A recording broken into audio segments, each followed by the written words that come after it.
everyone, and welcome back. When I was in school, I remember learning all about algebra and history and stuff, but no one ever sat us down and said, hey, this is how you manage your money. Yeah, that's true. They never really... It's pretty important, don't you think? Oh, absolutely it is. And that's why I'm so excited about this deep dive.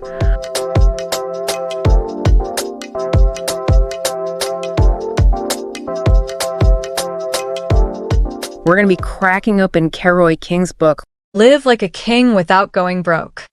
Oh, I love this book. It's a good one, isn't it? It is. Now, Keroy actually has a finance degree, and they built this amazing business from the ground up. Wow. So they really know their stuff, and Yeah, they really do. what they want to do is show us all how to achieve financial victory.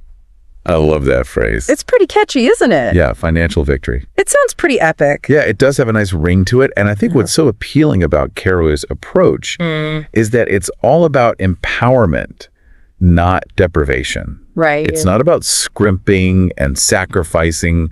Like we have to give up all the things we enjoy. It's about making smart choices that lead to a richer life. Yeah. And there are some seriously cool and practical things we can learn. Oh, for sure. Like, I was so surprised by how relevant that change jar method still is. Oh, yeah. Even in our increasingly digital world. I know. It's like a classic tip, but it actually works. But before we get to all the cool strategies Keroy's got, we got to lay down the foundation first. Oh, absolutely. Keroy doesn't shy away from the basics at all. They really emphasize the importance of understanding your net income, not just your gross. Okay. Meaning Well, that- what does that actually mean? So you need to know exactly how much money you have left after taxes and deductions. Okay. The real money that you're working with each month. So let's break that down a bit. Sure. Keroy talks about these three main types of expenses. Yeah. Fixed, variable, and non-essential. Right. So fixed expenses, we all know what those are, right? Yeah. It's like the non-negotiables, rent, or your car payment. Exactly. Things that stay pretty much the same each month. Right. And then you've got your variable expenses. Yep. Those fluctuate, like your groceries or your utility bills. Right. Things that can change from month to month. And then there's this whole other category, the non-essential expenses. Oh, yeah, that one. I think we could all use a little help with that one. A little help for sure. So, it's interesting because Keroy goes beyond just defining these categories. Yeah. They really delve into the psychology behind our spending habits. It's about honestly assessing your wants versus your needs, Right. which can be tough, but it's so crucial for taking control of your finances. Absolutely. It all starts with that self-awareness. So it's not just about crunching numbers then. No, it's not. It's about being mindful about where your money's going and why. Exactly. Being intentional with every dollar. Now, I love how Keroy introduces something called the envelope method as a budgeting tool. Yeah, the envelope method. It's especially great because as a learner, you really appreciate those clear structures. Yeah, for sure. So this method involves actually putting cash into different envelopes. Right, like physical envelopes. Yeah. For each spending category. I can see how that would make you think twice before just splurging on something. Yeah. You see that money going out. Yeah. But is that still practical, though? Well, it's interesting because, What do you mean? Keroy wrote this before all these budgeting apps were the norm. Right. But the underlying principle is still timeless. That's true. It's all about conscious spending, right? No matter what tool you use. Yeah. It's about setting limits and being deliberate with your choices. I like that. So, okay, we've got our budget sorted. We do. But how do we actually start saving money? I'm always looking for new and creative ways to do that. Well, Keroy's got a whole arsenal of tips. They do. From saving your leftover change to those preferred customer programs. I bet you'll appreciate this one. Keroy's a big advocate for buying used items whenever you can. That's right up my alley. I've been getting so into thrifting lately. Oh, that's great. It's amazing what treasures you can find. And it's not just about saving money. It's about challenging that assumption that you always need the newest, shiniest things. I like that it's about being resourceful and intentional. Exactly. But what about those bigger savings goals, like retirement or even college? Oh, yeah. That feels a bit daunting. It can, but Keroy dives into that too. They break down the basics of IRAs and 401ks. Which, let's face it, can seem like a foreign language sometimes. Oh, totally. I bet Keroy makes it all clear, though. They really do. They demystify it all. Yeah. And this is where the magic of compound interest really kicks in. Okay. Tell me more. So Keroy uses this amazing example. They say, if you just invest $100 every month with an 8% return, Okay. over 40 years, you end up with over $350,000. Wait, seriously? It's mind-blowing, isn't it? That's amazing. I always thought investing was only for like rich people. That's such a common misconception, but Keroy really breaks it down and shows how even small, consistent contributions can grow so much over time. Now, of course, that 8% return is just an illustration. Right. And, actual investment returns can go up and down. Yeah, for sure. But the main point is that the earlier you start and the more consistent you are, the more time that interest has to compound. Like a snowball. Exactly. It builds upon itself. So, okay, that settles it. I need to start investing ASAP. Yes, Definitely. But first, let's talk about credit cards. Oh, yeah. They can be kind of scary, especially if you've ever, racked up some debt. I know what you mean. But Keroy has a really balanced approach to credit cards. Right. It's not about demonizing them. It's about mastering them. Exactly. Yeah. So tell me about Keroy's take on credit cards. Well, they start with some practical tips. Okay. Like starting with a debit card to build those good spending habits. Okay. And only buying what you can genuinely afford to pay back. I see the value in starting with a debit card, Aye. but isn't that a bit outdated in today's world? Oh, that's a good point. We're moving towards a cashless society. We are. How does Keroy address that? You're right, but their focus is really on the underlying principle, Which is? developing responsible spending habits. Okay. So whether you're swiping a debit card or you're using your phone to pay, Yeah. the key is to avoid overspending and accumulating unnecessary debt. Right. So be mindful no matter how you're paying. Exactly. Okay, so what about people who are already struggling with credit card debt?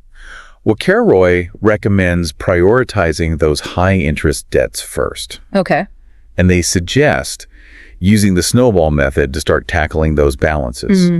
It's all about building momentum, starting with those smaller wins so you stay motivated. I've heard of the snowball method, Have you? but I never really understood the psychology behind it. Like, why is it so effective? It's more than just the math. It's about creating that sense of accomplishment as you pay off even those smaller debts first. You feel like you're making progress. Yeah. And that can be so motivating. Yeah. It keeps you going when you have those bigger debts to tackle. Okay. I get it.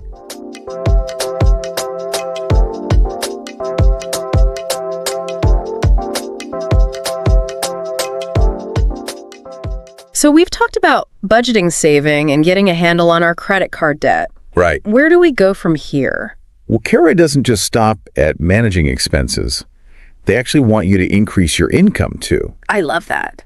And this next part, I think, will be particularly relevant to you. Okay, I'm all ears. I'm always looking for ways to learn and grow, and if it can help me earn some extra cash, even better. That's the spirit.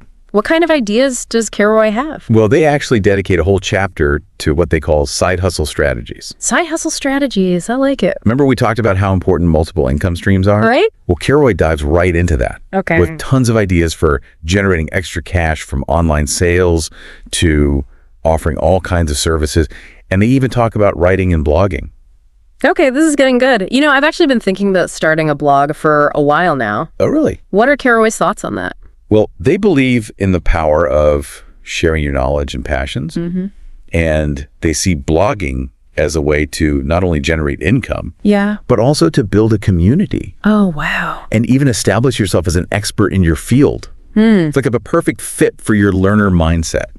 I never thought of it that way. Did you not? It's not just about making money. It's about sharing what you love. Exactly. How do you actually make money from a blog? Well, Keroy outlines several different strategies like affiliate marketing, Okay. sponsored content, Yeah. and even creating your own digital products to sell. Wow. They really emphasize the importance of building a strong online presence, Yeah. creating great content, and engaging with your audience. So it's a journey, It is. but it could be a rewarding one. For sure. I'm definitely adding start a blog to my to-do list. I love it. Let's switch gears for a minute, though. Okay. Keroy mentions refinancing mortgages. Right. Honestly, that whole topic just makes my head spin. I understand it can seem complicated, Yeah. but Keroy breaks it down really clearly. Okay, good. So basically, refinancing is just swapping out your current mortgage for a new one, hopefully with better terms, Okay. like a lower interest rate or a shorter loan term. So it's like getting a better deal Exactly. on your existing mortgage. Exactly. Okay. And one of the key things Keroy points out is understanding your equity. Okay, what's that? That's the portion of your home that you actually own. Okay. The more equity you have, the more leverage you have when you're refinancing. Makes sense, but how do you even calculate equity? Well, Keroy gives a really simple example. Yeah. Huh. Let's say you bought your house for $200,000 Okay. and you've paid off $50,000 of the mortgage. If your house is now worth $250,000, Okay. your equity would be $100,000. Gotcha. That's the $50,000 you paid off, plus the $50,000 that your house has increased in value. Okay, I'm following. Oh. So how does having more equity benefit you when refinancing? Well, it gives you more options and more negotiating power. Okay. You might qualify for a lower interest rate, which could save you a ton of money over the life of the loan. Or you could potentially even tap into that equity to get cash out. So that's what cashing out equity means. Exactly. Yeah. You could use that for things like home improvements or paying off high interest debt. But is that always a good idea? Well, Keroy does caution that cashing out equity increases your loan amount. Right. So it's really important to weigh the pros and cons. Okay. They have a helpful list of potential benefits and drawbacks to consider. That's really helpful. I like how Keroy doesn't just tell you what to do, but encourages you to really think about your options. They do. They emphasize making informed decisions. And they also acknowledge that refinancing isn't always feasible, Right. especially if you're facing financial difficulties. Yeah. In those cases, they suggest exploring loan modification with your current lender. Okay. It can be a challenging process, but Keroy offers some really valuable tips for navigating it. It's reassuring to know there are options even when things get tough. Yeah, definitely. Speaking of tough, let's talk about credit reports and scores. Ooh, yeah. That can be a bit intimidating. I know a lot of people feel that way.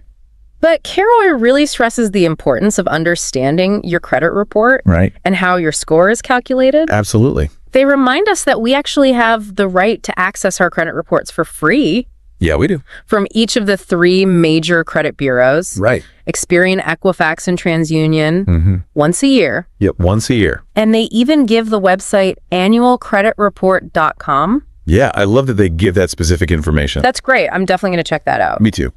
But why is it so important to even keep track of your credit report? Well, your credit score is essentially a number that represents how financially trustworthy you are. Okay.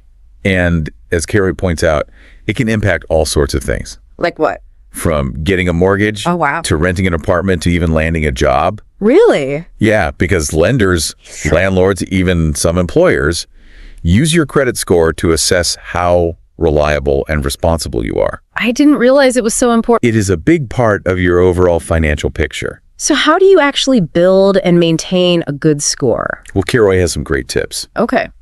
The most important thing is paying your bills on time every single time. That makes sense. It also helps to keep your credit card balances low Okay. and avoid applying for too much credit at once. Okay. So don't go opening a bunch of credit cards all at the same time. What about closing old credit card accounts? Is that good or bad for your score? Well, Keroy actually cautions against closing old accounts, Really? even if you're not using them, because it can actually lower your score. How? It shortens your credit history Oh, I see. and it reduces your available credit. It seems counterintuitive. It does. Yeah. But it's all about understanding how that credit scoring system works. Okay, so I'm starting to see how all these pieces fit together. Right. It's not just about these individual actions, but it's about understanding the bigger picture Exactly. of how all your financial decisions are impacting your overall financial health. And speaking of protecting your financial health, Yes. Keroy dedicates a whole chapter to identity theft. Oh, yeah. Such an important topic. I know, it's something that really worries me. I get it. You hear about data breaches and identity theft all the time these days. All the time. So what does Keroy suggest we do to protect ourselves? They offer a bunch of really practical tips, Like what? from shredding your sensitive documents Okay. to being careful about phishing emails and making sure your antivirus software is up to date. Those are all good reminders. Is there anything else we can do? Well, Keroy even suggests spreading those shredded documents throughout different trash bags. Whoa. It sounds a little paranoid, It does. but it just highlights how important it is to be vigilant about our personal information. Right. We can't control everything, Yeah. but we can definitely take steps to minimize the risk. Okay, so we've covered a lot of ground in this deep dive. We have. We've explored budgeting, saving, understanding credit scores, and even protecting ourselves from identity theft. It's been a lot. What are some of the key takeaways you would emphasize for our listener? Well, what resonates most with me about Keroy's approach is their focus on empowerment. Okay.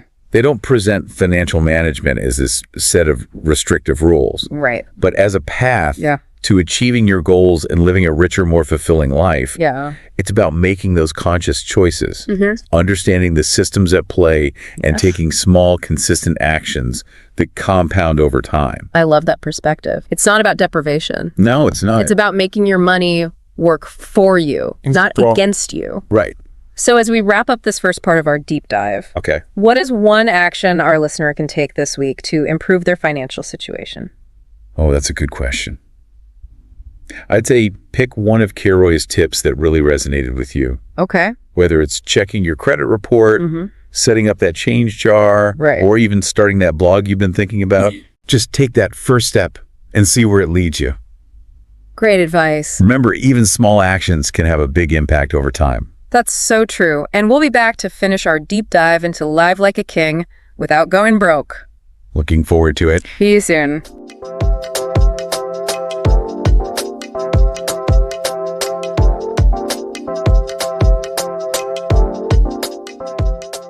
We're back for the final part of our deep dive into Keroy King's Live Like a King Without Going Broke. And wow, this book is packed with so much great stuff. It really is, isn't it? We've talked about everything from budgeting to credit scores, the power of compound interest, side hustles. What else could there be? Well, remember how Keroy talks about making sure our financial strategies work for us? Right. Our individual situations and our interests.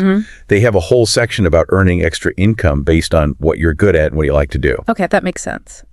You know, you mentioned earlier that Keroy's a big fan of selling things online. Yeah. I've always thought that was kind of scary. Really? Is it really something anyone can do? Absolutely. Yeah.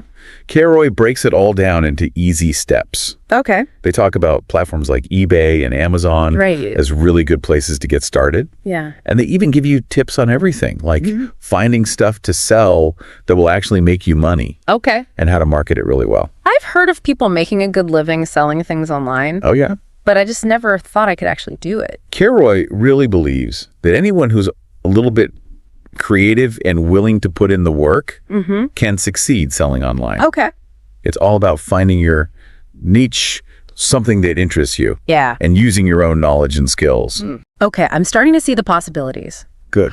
What about offering services? What does Keroy say about that?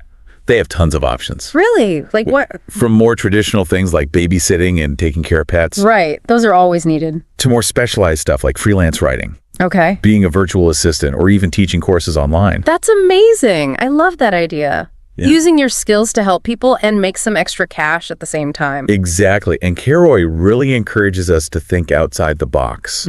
Don't limit yourself to old ideas of what work has to be. Yeah.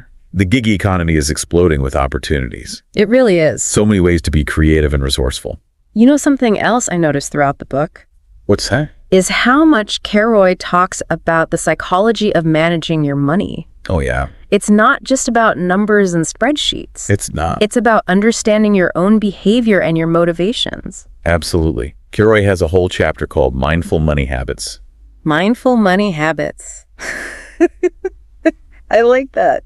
They really dig into the psychology of spending, saving, investing, Yeah. and how our emotions and beliefs can actually affect our financial decisions. I know. I've definitely made some impulsive purchases before We all have. that I regretted later. It happens to the best of us. So what does Keroy say about that? They have some great strategies for being more aware of those spending triggers Okay. and for making better financial habits. Good. One simple but really powerful tip they give is to wait 24 hours Okay. before making any big purchases. I like that. Gives you time to think. Yeah. Make sure it's something you really want and can afford. Exactly. Break that cycle of instant gratification. Yeah. Make choices that are good for your long-term goals.